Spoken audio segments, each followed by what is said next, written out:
Once upon a time, I had to sell my own car to pay off salaries. They have options to purchase properties elsewhere. We had also Neymar Jr. Join us. He bought a penthouse there too. It doesn't necessarily need to be in Dubai nor with Binghatti. What does it mean to live in the most luxurious branded residences worldwide? How did this AI system interact with you? First time I see a non-human tool, interact with me just like a human being. Tell us about the most difficult decisions. But I think that was probably one of the most difficult decisions I had to take as an entrepreneur.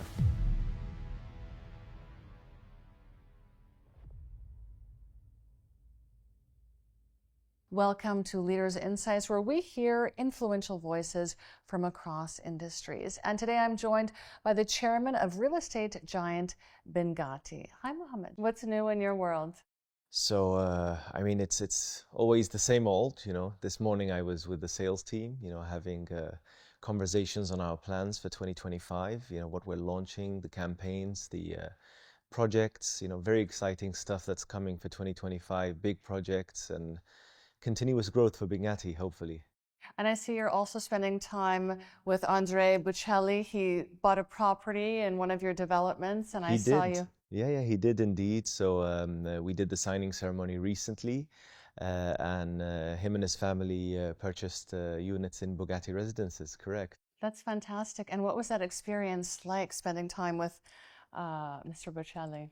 Well, I think, it's multifaceted. It's humbling for one, experiencing a giant that you always used to listen to, as a child, and then actually selling to him as a client.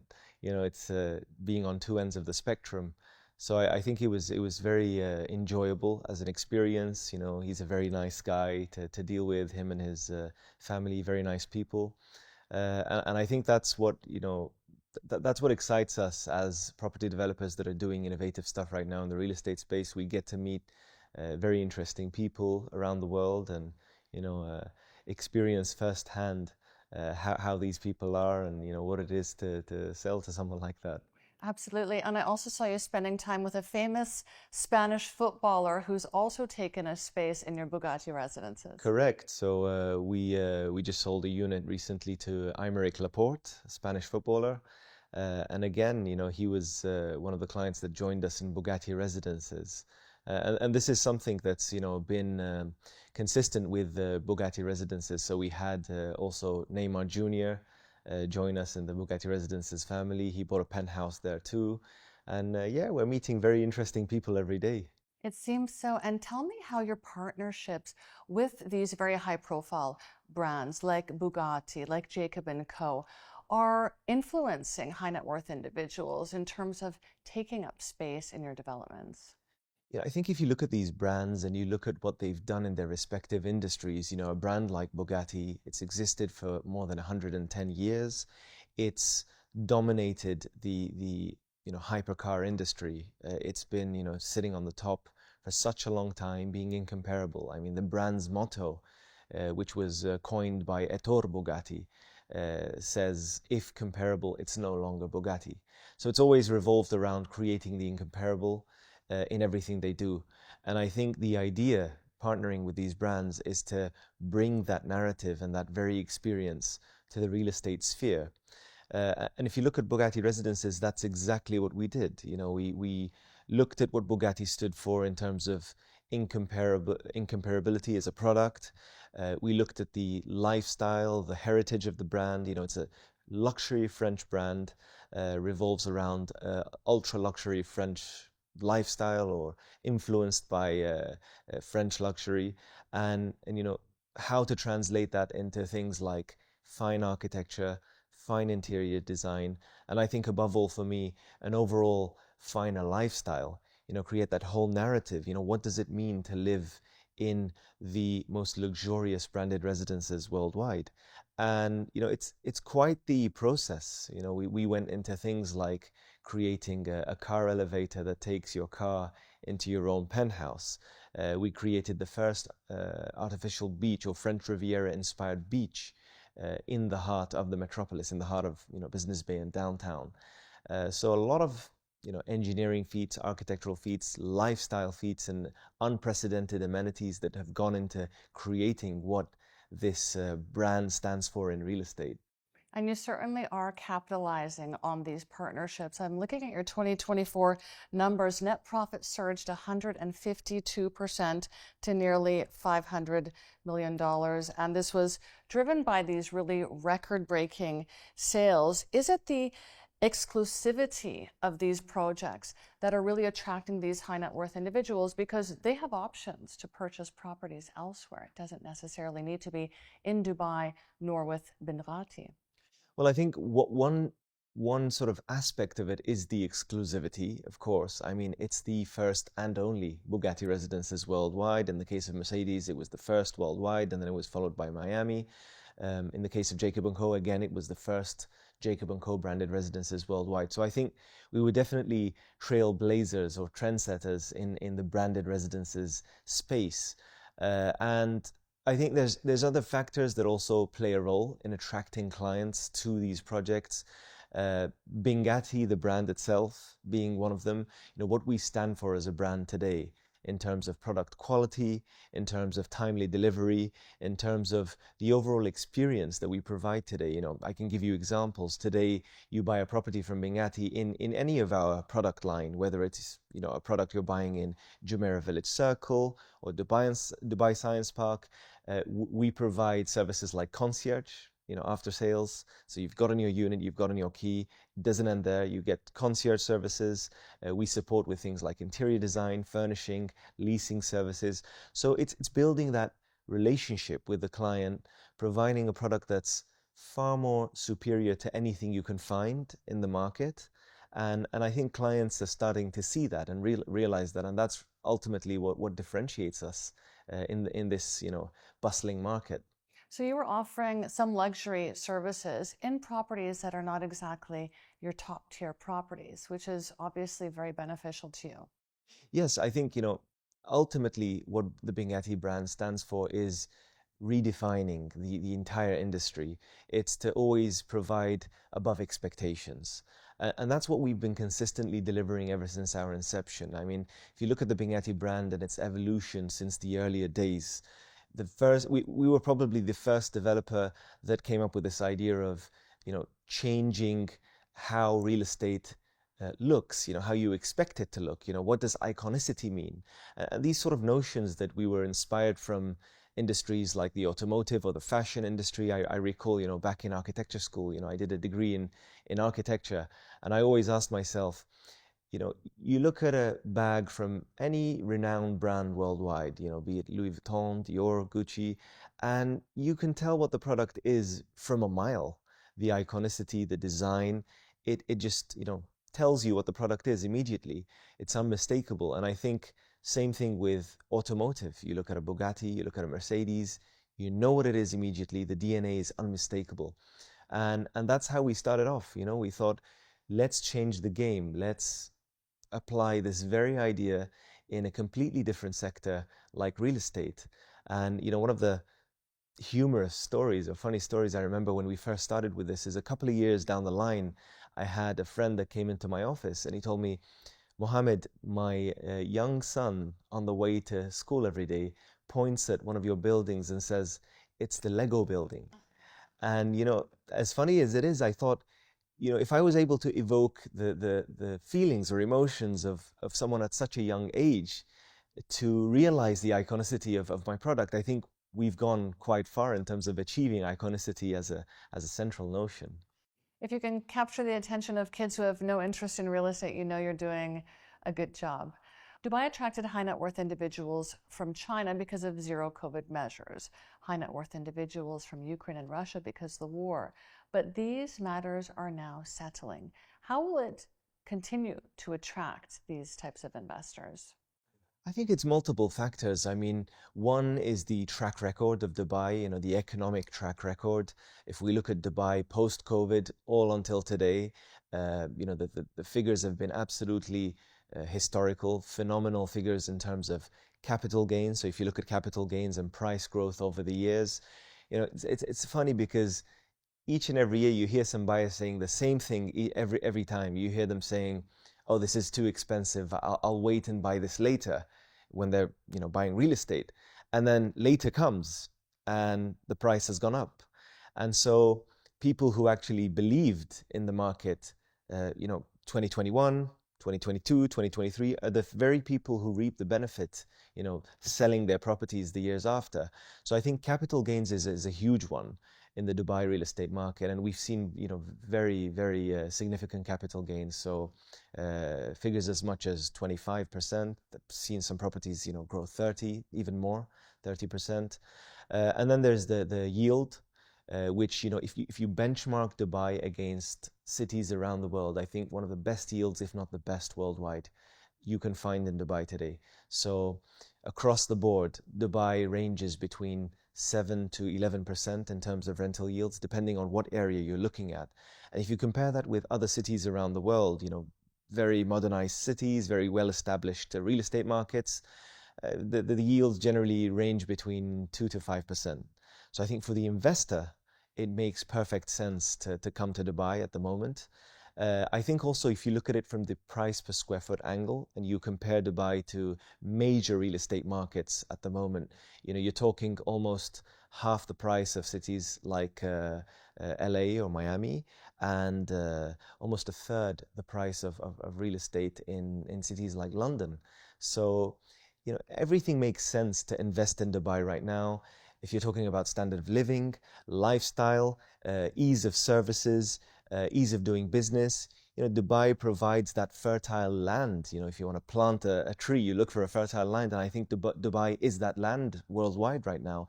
You come to Dubai, you'd like to, a lot of people come to build businesses, to make money, and that's what you find in Dubai. So. In terms of capital gains, we have seen them increase exponentially in certain areas like the Palm, like the IFC.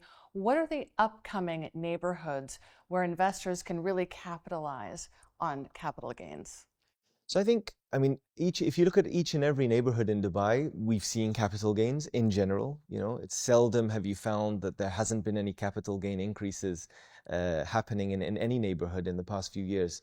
But I think quite interesting ones, ones we've ventured into are ones like Dubai Science Park, for example. So we launched our first project there last year, performed very well. So we sold almost 2 billion dirham worth of stock in 1 month, 2 months. So that was a great success story with Binghatti Hills, where we launched Binghatti Hill Views after that in the same area. So I think that's quite an interesting neighborhood that's upcoming. You also have areas like Al Jaddaf, which have been built very quickly. Not very much land left in that area, but I think it's a very interesting area, and I think that there's a lot of potential in an area like Al Jaddaf right before downtown. And then you have areas like Jumeirah Village Circle, which have, absolutely rocketed in terms of growth and in terms of projects being launched in that area. So quite a few interesting areas, other than Palm Jumeirah, that have grown in terms of capital gains. And you plan to boost the value of your project portfolio significantly to $27.2 billion by Q1 next year, I believe. It was valued at $10.9 billion in Q4 2024. How will you more than double the value of your project so quickly? So I think that if you look at the story of Binghatti, it's always been a story of growth since day one. And the growth has been absolutely exponential since our inception. And the idea is, we've built this model that supports in that growth. So complete backward integration in terms of our operations.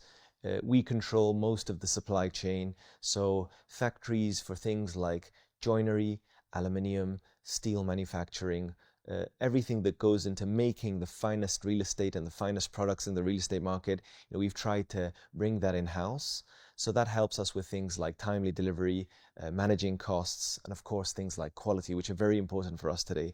And then of course also looking at opportunities in the market today and expanding our land bank. So that's exactly what we've been doing. We enter, we expand the land bank, and we don't tend to hold the land bank very long. We transform that land bank into actual projects, and we sell those projects very quickly. So the sales team has been designed and the marketing team has been designed to, it's almost like a production line. We buy a plot and everyone knows what they're doing immediately. from the time we buy this plot. It goes to for design. There's a deadline for the design process. It's very efficient, so generally it doesn't take more than 1.5, 2 months to design it. Usually projects take 6, 7 months, 8 months, and then that goes to the sales team, the marketing team, and the sales team has a deadline to sell it very quickly. The construction team has a deadline to construct very quickly. And if you look at our track record, we've been probably the most awarded developer in Dubai and the UAE for the fastest delivery. So I think it's, very quickly, in a nutshell, that's how we're growing very fast. It's really, just building that production line, that monster, and repeating and scaling it. So you're able to expedite your entire operations essentially by doing as much of it as you can in-house, which is really remarkable. And speaking of plots, we know that you have bought some plots in Al Jadaf. You've bought plots on the Palm. I believe Business Bay as well. What are you planning on doing with these plots? Any upcoming projects you'd like to discuss? So definitely, we're launching a lot of exciting stuff. I mean, in Ramadan, be on the lookout for very exciting stuff within the next 2 weeks. We're launching projects in areas like Business Bay. We're launching in Dubai Science Park again. So a major project after we successfully sold Binghatti Hills. We are also launching in Al Jadaf. We're launching Binghatti Starlight in Al Jadaf, almost 1,000 units in that area.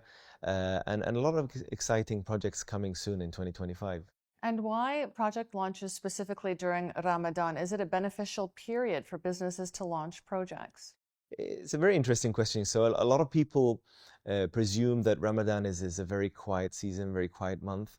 But I think for us at Binghatti, one thing or one strategy we've done, and we've done this for a couple of years now, is we almost flip the days over in Ramadan. So everyone gets active at night, and that's exactly when the sales team and the marketing team is working at full pace. So we do things like Ramadan gatherings, Ramadan tents. An interesting fact that last year Ramadan was the highest selling month for us. Let's talk about your sukuk that you launched last year. It was heavily oversubscribed. Are you planning on launching another? So I think we're looking at, we're keeping our options open in terms of, there's not one single avenue of financing for the company. Sukuk was obviously one alleyway for us to open up the Binghatti brand name on an international level on prestigious platforms like the London Stock Exchange and Nasdaq Dubai. And I think we did exceptionally well with the Sukuk. So first one was 210% oversubscribed, and second one was 420% oversubscribed, with 40% of the demand being international demand. So I think we did very well with the Sukuk, and now we're looking at different alleyways, different structures. But I think if you look at the company's financials and the figures we announced recently, and you look at the where the company is right now from a financial perspective, we're in a very solid position cash flow wise, free cash flows of the company. So I think a lot of that expansion is going to be a byproduct of those free cash flows, because a lot of the projects we announced last year are pretty much sold out and being handed over soon. And can we expect to see Binghatti list on the DFM anytime in the near future? Well, again, I mean, we always keep our options open. There hasn't been any definitive, decision pertaining to that specifically. But I think, for the time being, we're operating as a private company, and we haven't really come up with a plan to list. But we always look at the market and we see what's suitable for whatever timing it is and whatever stage we are at as an organization. Let's talk a bit about technology. How are you using AI and other technologies within your project lineup? So we started with smart systems, and we were quite heavy on smart systems. We were probably one of the earliest developers to adopt them. And if you look at the Binghatti product today, smart systems are very ubiquitous in the product. So you walk into a unit, things like voice controlled air conditioning, voice controlled lighting, voice controlled curtains. That's all very mainstream right now with the Binghatti product. You walk into a kitchen in any of our developments, and we have things we like to call flyback mechanisms for the cabinet. So you just press the cabinet door and it just flies back, almost like a motorized car door. And We've been investing a lot in smart systems. We have a full in-house team for smart systems. So that was our, I would call it phase one of venturing into the smart or intelligent sort of living lifestyle. And I think stage two for us right now, phase two, which we're diligently working towards, is AI. So AI is a huge topic at Binghatti right now, and we're looking at how to apply AI both in the product and in the process of making the product. So I'll give you an example. The other day, we developed this tool with this third party, which assists us in handling things like telesales or call centers. And I tried the tool myself. It was very cool, very interesting to try. So you basically have an intelligent sales agent speaking to you on this tool. And I was testing the agent. I was trying to be a bit more stern with my tone and seeing how this agent would respond. If I were a client or I was upset about something, and I was testing, and the artificially intelligent agent was able to adapt with my voice tones. It was able to keep me on the phone. I wanted to hang up before she took my details, and she kept me on the line. So very interesting stuff what AI can do right now, and I think that's exactly what we're looking at in terms of processes, in terms of the product itself. We're looking at different applications of AI. How can we change or redefine the meaning of intelligent living? What does it mean to live intelligently? One example I can tell you is, could I leave my home and then come back and find the groceries delivered to my home based on my eating trends? Because AI knows, what I'm generally having for lunch every day, and what time I have it, and what time the groceries need to be delivered. And it takes care of that through the systems that we implement and the LLMs. So yeah, just the tip of the iceberg. It's remarkable what you say about the bots, because they're notoriously frustrating to deal with. So how did this AI system interact with you exactly when you were starting to get frustrated or raising your voice? And this technology will be implemented throughout Binghatti platforms at some point? So yeah, we tested it quite a few times, and yeah, I tried it myself. And yeah, I can give you an example. Before she was able to qualify me as a lead and see where I was interested to buy real estate, I said, okay, thank you very much. It's been great talking to you. I gotta go now. And she literally told me, excuse me, sir, could I just, keep you on the phone? It was super interesting. Like, first time I see a non-human tool, interact with me just like a human being. And when I raised my voice, it was trying to calm me down. It was telling me, Sarah, we don't mean to offend you. I'm here to help you. It's, very, very cool stuff. And are you integrating eco-friendly solutions into your developments? Definitely. So sustainability is a huge one on our list. We have a full in-house sustainability team. And I think sustainability applies to both the process of building our projects. It actually starts from the selection of sites. So we look at things like, how close is a site to public transportation to avoid unnecessary trips by cars. We look at sourcing materials from local sources to avoid, bringing materials from outside and emissions that, are a byproduct of that. And then also healthy practices or sustainable practices during the building process. So one example I can give you from the building process is the actual formwork, the MDF boards that we use for casting concrete. We use them for shuttering, for the formwork of the concrete. We have a rule of recycling these boards a certain amount of times before they go to waste, rather than buying different boards for each and every floor or each and every concrete element that we're casting. And then, of course, it goes into the product itself. So if you look at projects like Mercedes-Benz Places, we invested a lot of time and effort and resources in things like building a 75,000 square foot photovoltaic facade that goes across the entire air elevation of the project. And that essentially can generate enough energy to charge up to 20 electrical vehicles within the development. So a lot of exciting stuff when it comes to sustainability, and I think it's at the forefront of our priorities as an organization. And are you seeing international demand for your developments? Tell us about your international expansion plans. We know that you are planning on developing some affordable luxury accommodations in Saudi, for example. So Saudi is a market we've always been interested in. I think there's a lot of potential in countries like Saudi Arabia. It's very upcoming. They're doing very uh, interesting stuff, I think, in Saudi Arabia, and a very big population. So I think that's definitely a market that's on our radar. But at the moment, in the time being or the status quo, I think our main focus and our main market will always remain Dubai. So we're very focused on Dubai. In terms of expanding, I think that the first step we've done, Saudi, be it Saudi or other destinations, is test those markets through our sales network. So we opened a very large sales boutique in Saudi Arabia, in Riyadh. We opened one in Shanghai, one in opening soon in London, Knightsbridge, just a few meters away from Harrods in Knightsbridge.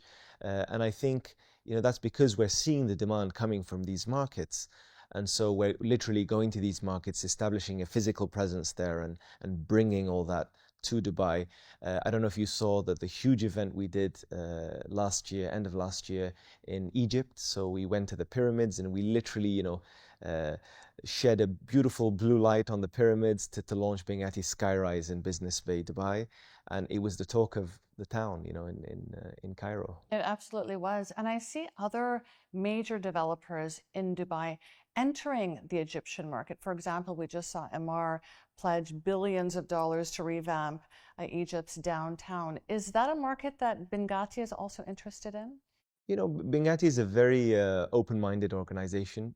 Whatever makes sense for us in terms of, being lucrative for the organization, a market that is well established and makes sense for us, we'll always look at it. But I think, again, ultimately, the main market for us will always remain Dubai. I think, based on our experience in Dubai, our network, our buyer base, the returns we've seen in Dubai are just absolutely non existent in any market we've studied so far. And the decision always comes back to you as chairman. Tell us about the most difficult decisions that you've made throughout your journey. Yeah, so I mean, a lot of people look at, how successful Binghatti is today, how successful I may be as a person and an individual today, and ultimately, this is something I always say when I'm asked about what's the secret sauce to success, and I always say, one thing I know for sure about success is that failure is an inherent part of the process towards success. And so, I was never as successful as I am today. Binghatti was never as successful as it is as an organization today. And probably one of the hardest moments, for me personally was once upon a time, in my earlier days when I was just getting started, just learning about, how to operate, how to build a brand in the real estate market. Things were very tough. The market wasn't as good as it is today in terms of performance. And once upon a time, I had to sell my own car to pay off salaries, in long time ago. But I think that was probably one of the most difficult decisions I had to take as an entrepreneur. And it was the responsible decision because your people always come first, don't they? How important are people to you and your organization? I think people are everything because, you know, there's this, they always say to build the best organizations in the world, it always boils down to establishing the right sort of systems and SOPs, the right culture, and picking the right people. And I think your people are everything. And I'm one of the believers that if you can find people, you can surround yourself with people who are better than you at different tasks, at different things, at different fields. That's what you want to do. You want to find the best in terms of talent. You want to find people who are very well versed, very well educated, very well talented. And I think that takes you miles ahead of what you even thought you could achieve. It all boils down to the team you surround yourself with. And how do you select the team that really aligns with your beliefs, with your goals? How do you find the ideal people to execute your vision? Equally as important as expertise to me, or even more important, I think, when I'm selecting people to work with me, is their people skills, the sort of qualities or the personality that this person possesses, and you gauge that when you're having a conversation with someone. So in an interview, I don't necessarily start by asking, tell me where you worked, or what's the price per square foot in this area, or these technical questions, but rather I'd ask about more personal questions. I'd ask about tell me the most difficult situation in your life and how did you come about it, or how did you solve this situation? And it doesn't have to be about real estate, you know? And I think it's people with qualities like grit, relentlessness, passion, drive, and really people who are very passion driven, who wake up every day not for the salary, not for the commercial sort of payoff, but rather people who really enjoy doing what they do, and really enjoy taking something from one level, you know, taking an entire industry, because that's what Binghatti stands for, taking an entire industry and just redefining the industry. And I think every good company around the world, or every brand that's made it up there, you know, Fortune 500 companies, pretty much did that. You look at brands like Apple, I mean, they redefined the notion of smartphones. And I think that's exactly what Binghatti is trying to do in a realm like real estate. It's to redefine the idea of living. And on that note, Mohammed, tell me about the biggest obstacle that you faced in your life and how you overcame it. So I think, you know, one of the biggest obstacles was, again, a long time ago. Uh, you know, I found myself in a situation once upon a time where all circumstances were against me. So the market wasn't doing as well as it is today. Uh, you know, we were new to the industry back then. You know, this was almost 15 years ago, maybe less. We were new to the industry. We were trying to pave our way through this, you know, very large market with a lot of competition. And, you know, sometimes you don't make the best decisions, you know, when you're new to an industry. So we decided to build, let's say, full buildings rather than selling those buildings upfront as off-plan projects. We decided to build a certain amount of buildings all at the same time as full buildings, assuming that they would be rented out and sold. And then when the market sort of didn't perform at that time, we were stuck with those buildings. So all of a sudden you find yourself stuck with so much stock. You don't have a sales team like you have today.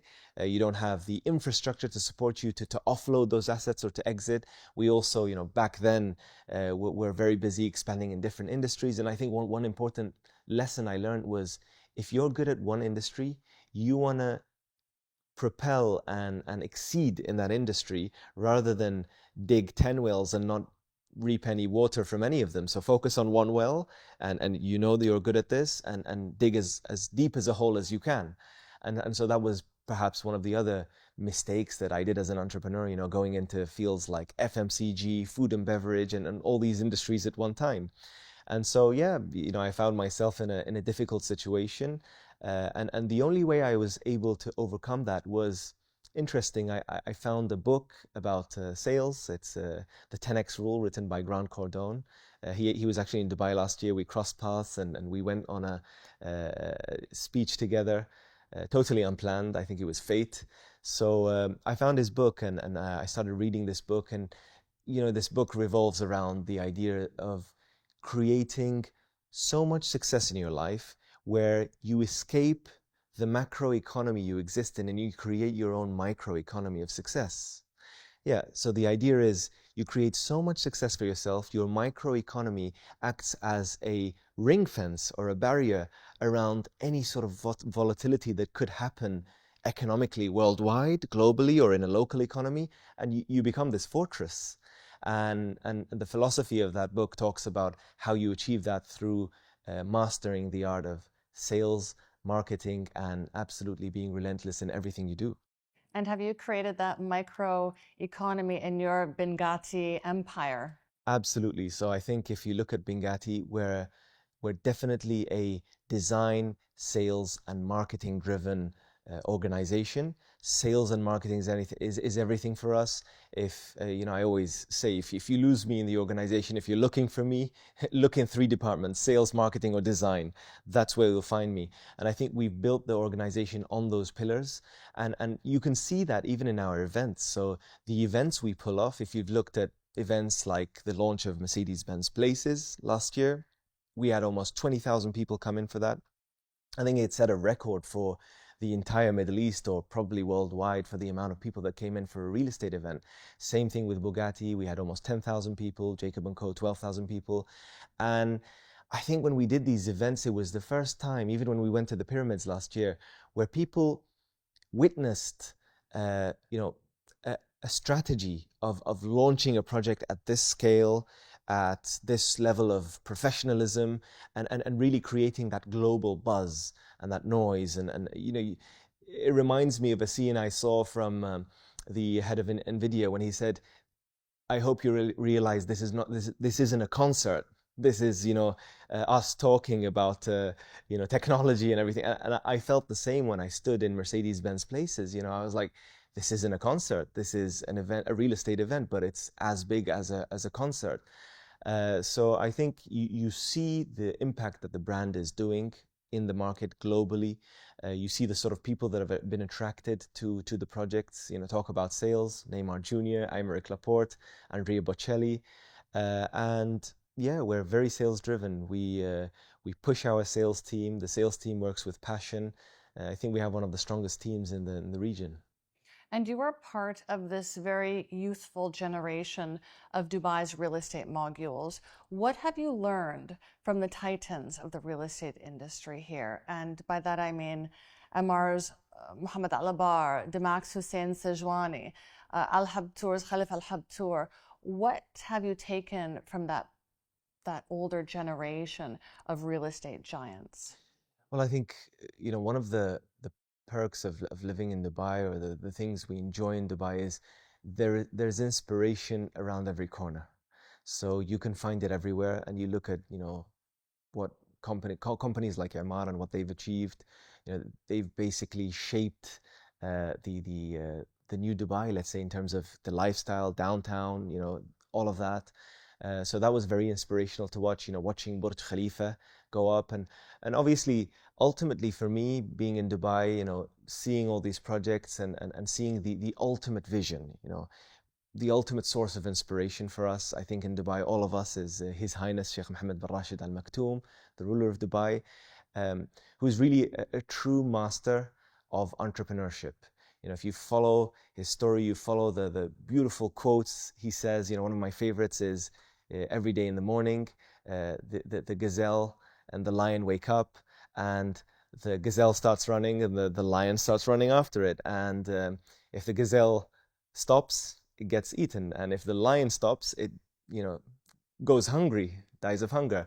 So His Highness says, I don't care if you're a lion or a gazelle in Dubai, you wake up, you got to start running, right? Exactly. And that's the sort of, you know, motto and zeitgeist that we're experiencing here in Dubai.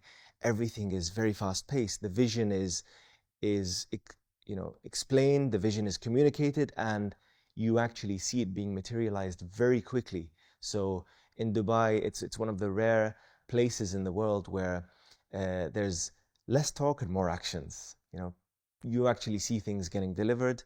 You look at what's happened with projects like the Dubai airport, the expansion. Now we're having the new airport happening. Beautiful projects like downtown, Palm Jumeirah, all these areas. You know, once upon a time they were, you know, just sand, and now you see them, you know, with, you know, the billions of dirhams that are being spent on real estate in areas like Palm Jumeirah. So yeah, we're blessed in Dubai.